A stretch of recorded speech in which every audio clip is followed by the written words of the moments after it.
Hello दोस्तों, स्वागत है आप सभी का। पिछला जो वीडियो रहा उसके अंदर कुछ टेक्निकल प्रॉब्लम्स रही वॉइस को लेकर। एक बार प्रयास करेंगे कि उसको दोबारा से कभी आगे जाके बना सके।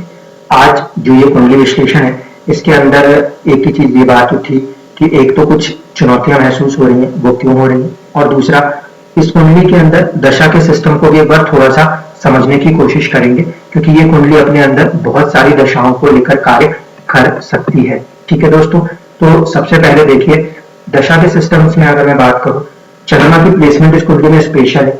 अष्टम भाव में बैठे हुए हैं, तो यहाँ पे एक तो अधंतारा दशा की बात हो सकती है, एक नॉर्मल चंद्रमा की दशा की बात हो सकती है, एक लगन नक्षत्र की बात हो सकती है। एक तरफ से देखें तो इस कुंडली का नवांश जो है वो शुक्र के हवाले है, इसलिए द्वादशोत्तरी दशा की भी बात हो सकती है। लगन कुंडली में राहु की प्लेसमेंट मंगल के साथ है, जो कि फर्स्ट हाउस लॉर्ड है। केतु के तो सामने हमेशा ही रहते हैं। ऐसे स्थिति में अष्टोत्तरी दशा की बात हो सकती है। इसलिए यहाँ पे इस कुंडली में प्रिडिक्शन दे पाना अपने आप में सबसे कठिन कार्य होने वाला है। ठीक है, तो यहाँ पर हम क्या करेंगे, कुछ चीजों को थोड़ा सा मिक्सअप करने की कोशिश करेंगे। एक दशा सिस्टम में चीजें अगर पकड़ में नहीं आती, क्लैरिटी नहीं आती, तो फिर दूसरी दशा सिस्टम को भी यूज करेंगे। तो मैं यहाँ पे योगिनी भी मिक्स करूंगा आगे जाके। सबसे पहले तो जो मैंने यहाँ पे ड्यूरेशन मांगे थे मैरिज का और चाइल्ड बर्थ का, जिससे कि हम पहले दशा कैच कर सके। तो सबसे पहले देखें 1995 के अंदर जब मैरिज ड्यूरेशन की लेके बात हो रही है, तो केतु की महादशा में आपका शुक्र की अंतरदशा नजर आती है। शुक्र जो है वो विवाह कराने में हमेशा सहायक हो जाते हैं, मेल चार्ट है तो। दूसरी चीज है कि इस कुंडली नवांश में केतु का शुक्र के साथ संबंध है। शुक्र इस कुंडली में नवांश के लग्नेश है, तो यहाँ पे मैरिज की जो पॉसिबिलिटी बनती थी वो जाहिर सी थी कि केतु के अंदर शुक्र की जो दशा है वो मैरिज करा सकती थी। इसके बाद इसके अंदर हम और थोड़ा सा गहराई में चलते हैं कि क्या वो ड्यूरेशन और क्लोज हो सकता है। तो जब हम देखें यहाँ पे 1995 का आपका नवंबर और जनवरी के बीच का फेज, तो इस फेज के अंदर राहु की प्लेसमेंट जो है वो कहीं ना कहीं शुक्र से ही दृष्ट हो रहे हैं, और साथ में चंद्रमा की राशि में बैठ के चंद्रमा के प्रभाव को दिखाएंगे। चंद्रमा शनि से कनेक्टेड है, तो अगेन शनि सप्तम से कनेक्टेड है। तो शुक्र में राहु एक तो लग्नेश वाला फैक्टर से लेके, और दूसरा चंद्रमा का शनि से संबंध, केंद्रीय प्रभाव, उस फैक्टर से भी मैरिज कराने में सफल सक्षम थे। और इसके बाद निचले स्तर पे हम जाए तो कहीं ना कहीं फिर हमें शुक्र की स्थिति देखने को मिलती थी 11-12 दिसंबर के आसपास, जो कि मैरिज कराने के लिए उपयोग की कंडीशन है। तो इस दशा सिस्टम से सबसे पहले अगर हम मैरिज को चेक करते हैं तो मुझे लगता है कि हाँ, इस दशा सिस्टम में मैरिज यहाँ पे कनेक्ट हुई होगी। चाइल्ड बर्थ को भी एक बार कनेक्ट करने की कोशिश कर लें, जिससे कि थोड़ा सा ये क्लैरिटी आ जाए कि ये दशा सिस्टम सही में काम कर भी रहा है कि नहीं भी कर रहा हो तो फिर मैं दूसरे सिस्टम को मैच कर दूंगा आपके। इस कुंडली के अंदर जब चाइल्ड बर्थ हुआ तो केतु की महादशा थी। केतु की महादशा में कहीं ना कहीं बुध देव की अंतरदशा कार्य कर रही थी, और बुध देव की अंतरदशा के कार्य करने में जो ड्यूरेशन दिया गया है वो है हमारे पास जून का। तो चंद्रमा, और चंद्रमा के बाद थोड़ा सा और अंदर जाने की कोशिश करते हैं तो राहु। ठीक है, अब राहु के बाद निचले स्तर पे आपको मंगल एंड और जो भी चीजें हैं वो चंद्रमा मंगल में दिख जाएंगी। मैंने यहाँ पे एक बात और बता दूं, जो आपने टाइम ऑफ बर्थ दिया था उसे थोड़ा सा चेंज किया है, तब जाके ये दशाएं कुछ हद तक मैच आउट होती नजर आती है। अब ये चाइल्ड बर्थ को कनेक्ट करके देखिए, केतु देव लाभ भाव में बैठे हैं और उनके स्वामी भाग्य भाव में उच्च के होकर बैठे हैं। क्वाइट पॉसिबल इवेंट करा सकते हैं, नंबर 1। दूसरी चीज, बुध बुध जो है उनका संबंध चंद्रमा के साथ है, और वो चंद्र राशि स्वामी भी बन रहे हैं। अगेन जो लग्नेश होता है डिविजनल चार्ट का, उसका कोई ना कोई रोल होना चाहिए। तो यहाँ पे ये कनेक्ट हो रहा है चंद्रमा के साथ, इसलिए पॉसिबल है। तीसरे लेवल पे चंद्रमा खुद है। चौथे लेवल पे राहु है, जो कि पंचम भाव में बैठे हुए हैं, पंचम को प्रभावित कर रहे हैं। यहाँ पे मंगल और राहु की युति देख के, अंगारक दोष देख के पहली बार ऐसा लगता है कि पहली संतान को कुछ कष्ट हो सकते थे, इसलिए वो चीज मैंने पूछी। बट अब मुझे लगता है कि बुध और कहीं ना कहीं चंद्रमा ने दशा के अंदर चीजों को संभालने का कार्य किया है काफी हद तक, इसलिए ये चीजें जो है पॉजिटिव वे में यहाँ से प्रॉपरली काम करती हुई नजर आती है। तो ये दशा सिस्टम के लिहाज से ये दो चीजें इवेंट्स में कन्वर्ट होती हुई नजर आई। इसके बाद अगर हम देखें तो केतु की दशा जाने के बाद कहीं ना कहीं जीवन के अंदर शुक्र की दशा देखने को मिली होगी।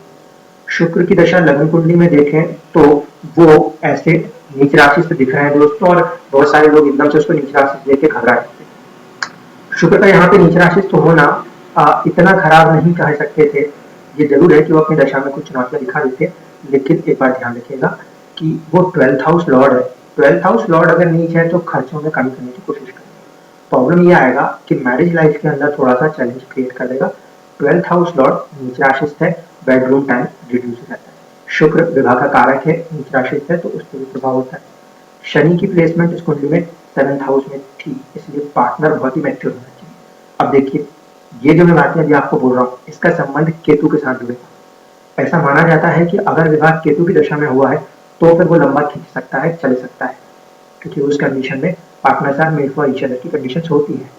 अन्यथा कोई दूसरे सिस्टम ऑफ दशा से अगर वो मैरिज होती है तो फिर उसमें ये जो फॉर्मेशन है शुक्र शनि और इस तरीके की चीजों का, ये ब्रेक करने की कोशिश कर सकता है।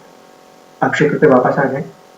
शुक्र देव जो है वो नीच नहीं होंगे, नीच भंग स्थिति बन जाएगी क्योंकि बुध जो है वो केंद्र में है, पहली कंडीशन। दूसरी चीज यहाँ पे शुक्र की दशा में जब बात करेंगे तो शुक्र सूर्य देव के नक्षत्र में है, ठीक है।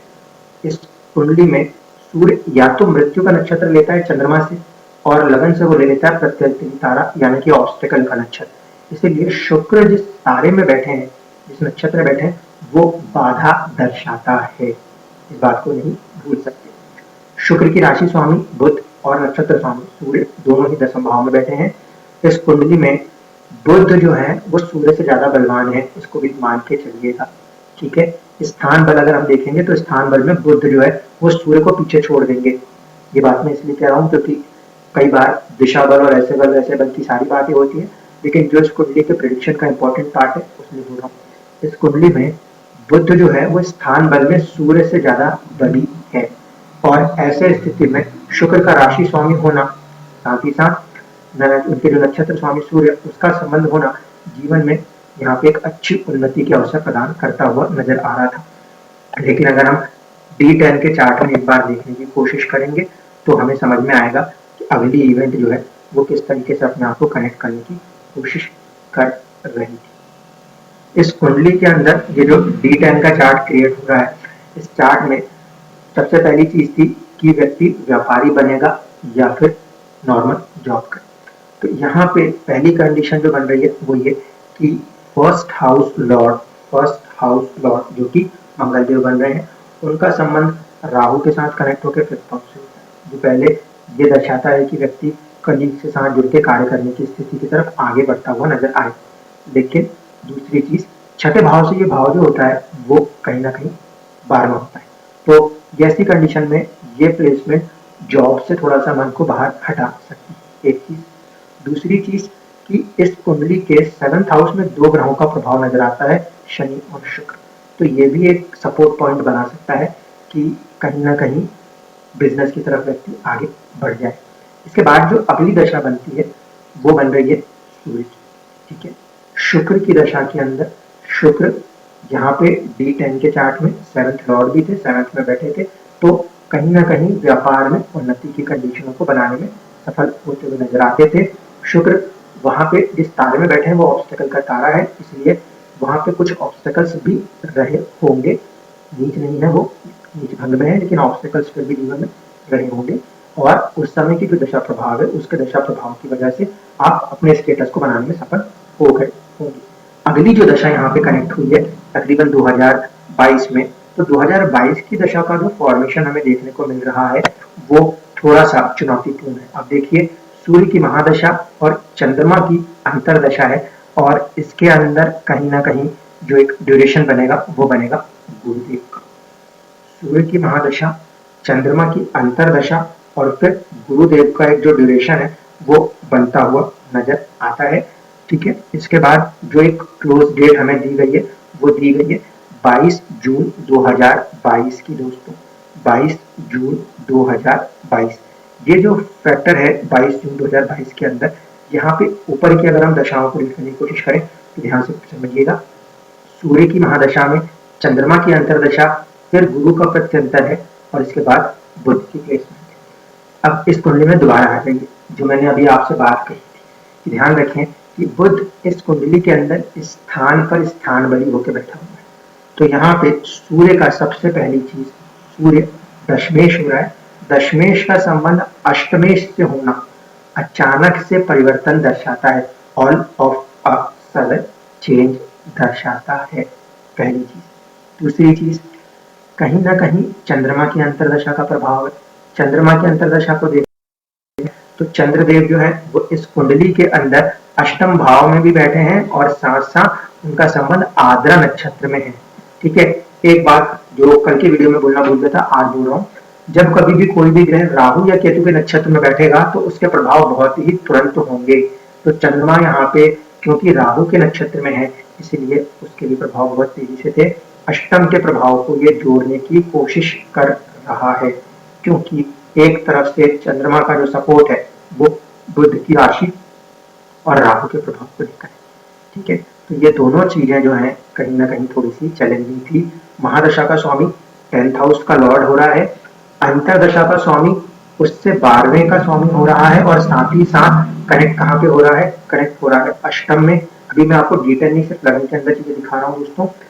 फिर गुरु की बात करें तो गुरु जो है वो इस कुंडली में बैठे हुए हैं लगन के अंदर सेकंड लॉर्ड और साथ ही साथ कहीं ना कहीं 5th हाउस लॉर्ड होकर। उनकी जो प्लेसमेंट है वो शनि देव के नक्षत्र के साथ जुड़ी हुई थी, तो वहां पे वो कुछ हद तक अपने आप को संभालने की कोशिश कर रहे हैं। लेकिन इसके निचले स्तर की जो दशा गई है वो चली गई है फिर बुध के पास। बुध एक तो अष्टमेश है, सबसे पहली दिक्कत उसके अंदर, और दूसरा कि बुध की जो प्लेसमेंट है वो भी इस कुंडली में एक चैलेंजिंग है। क्यों होगी ऐसी? तो ये देखिए, अगर हम बुध को देखें तो बुध केतु के नक्षत्र मघा में आके बैठा हुआ है। ठीक है, मैंने अभी जस्ट आपसे कहा कि जो भी कोई ग्रह राहु और केतु के नक्षत्रों में बैठे हो वहां पे समझना पड़ता है केतु के नक्षत्र में बैठे हुए ग्रह अचानक से किसी चीज से दूर करा सकते हैं। तो स्टेटस के अंदर एक सडन डाउनफॉल की कंडीशन ये बुध की जो दशा है अष्टमेश होना और केतु के प्रभाव के साथ होना इस चीज को कनेक्ट करने में सक्षम थी। तो ये चीजें यहाँ पर जीवन में होती हुई नजर आ रही थी इस दशा सिस्टम के अंदर। अब इससे थोड़ा सा बाहर निकल के आते हैं और देखते हैं कि क्या ये जो चीज है यानी कि अभी जो ये स्थिति बन रही है वो सूर्य की दशा से बन रही है।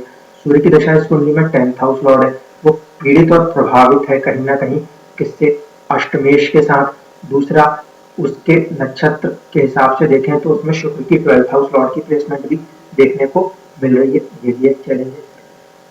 कहीं ना कहीं ऐसा कह सकते हैं कि जो ये सूर्य की दशा और इसके आगे जो थोड़ी सी चंद्रमा की दशा रहेगी वो कुछ हद तक चुनौतियां दर्शा सकती है। लेकिन अभी इस चीज को बोलने से पहले इसी में दूसरे दशा सिस्टम को भी समझने की कोशिश कर लें ताकि वो चीज पकड़ में आए कि हाँ ऐसा हो रहा है तो होता है।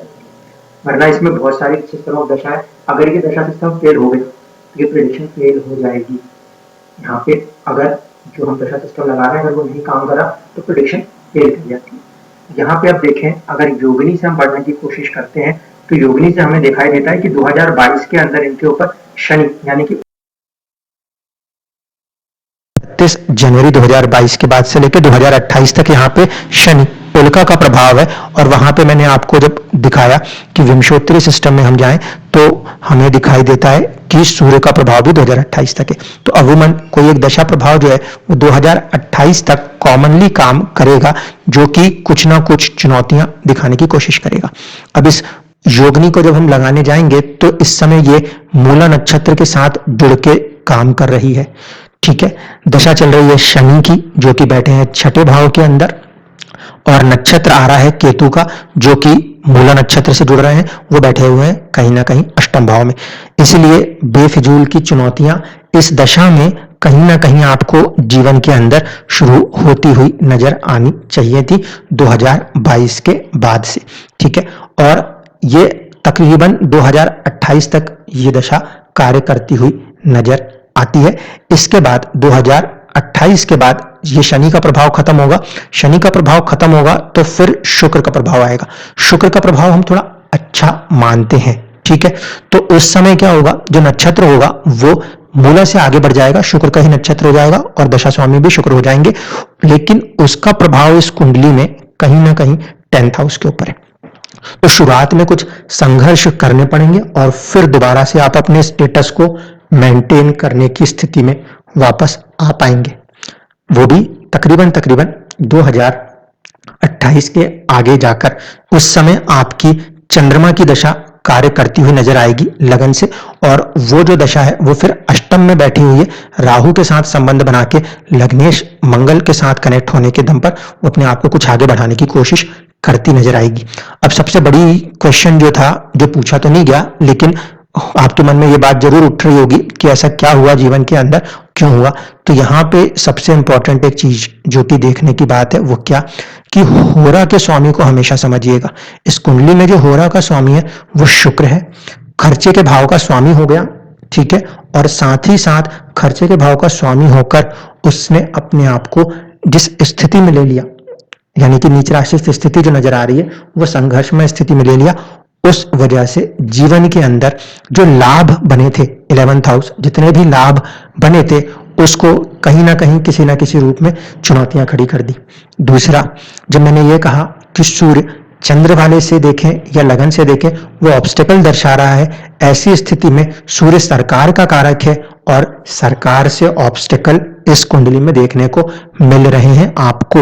इवन दो कि सूर्य दशम का स्वामी है, दशमेश दशम में बैठा हुआ है, लाभेश के साथ बैठा है, लेकिन सूर्य जिस तारे का संबंध लेके आ रहा है वो पत्थरी है, ऑब्स्टेकल है। इस कारण से इस दशा के अंदर ऑब्स्टेकल देखने को मिलेंगे। छठा तारा बन जाएगा चंद्रमा, तो छठा तारा अगर चंद्रमा बनता है तो वो अचीवमेंट है, तो वहां पे कुछ हासिल होने के चांसेस बनेंगे। तो ये 2-3 ऐसी चीजें हैं जो कि इस फॉर्मेशन, इस कुंडली के अंदर स्ट्रिक्टली नजर आती हैं, इस वजह से ये सारी चीजें हुई हैं। भाव का जो संबंध है, होरा का जो स्वामी था उसका जो संबंध है वो 11th हाउस दोस्तों के घर से है, इस वजह से भी ये चीज हो रही है। और सूर्य कुंडली में भी 11th हाउस जो है वो चंद्रमा से प्रभावित है, इस कारण से कहीं ना कहीं दोस्ती के अंदर ही कोई ना कोई चीज हमारे लिए डिस्टर्बिंग एलिमेंट बन जाने की स्थिति को दर्शाती थी। आई होप कि अब चीजें कुछ हद तक क्लियर हुई होंगी। जहां तक आपका जो मेजर 2-3 सवाल होने वाले हैं कि जो परिस्थितियां चल रही हैं उनसे पूरा निपटारा कब होगा, तो 2028 के आगे जाके आपको एक कंप्लीट रिलीफ देखने को मिलेगी। धन्यवाद।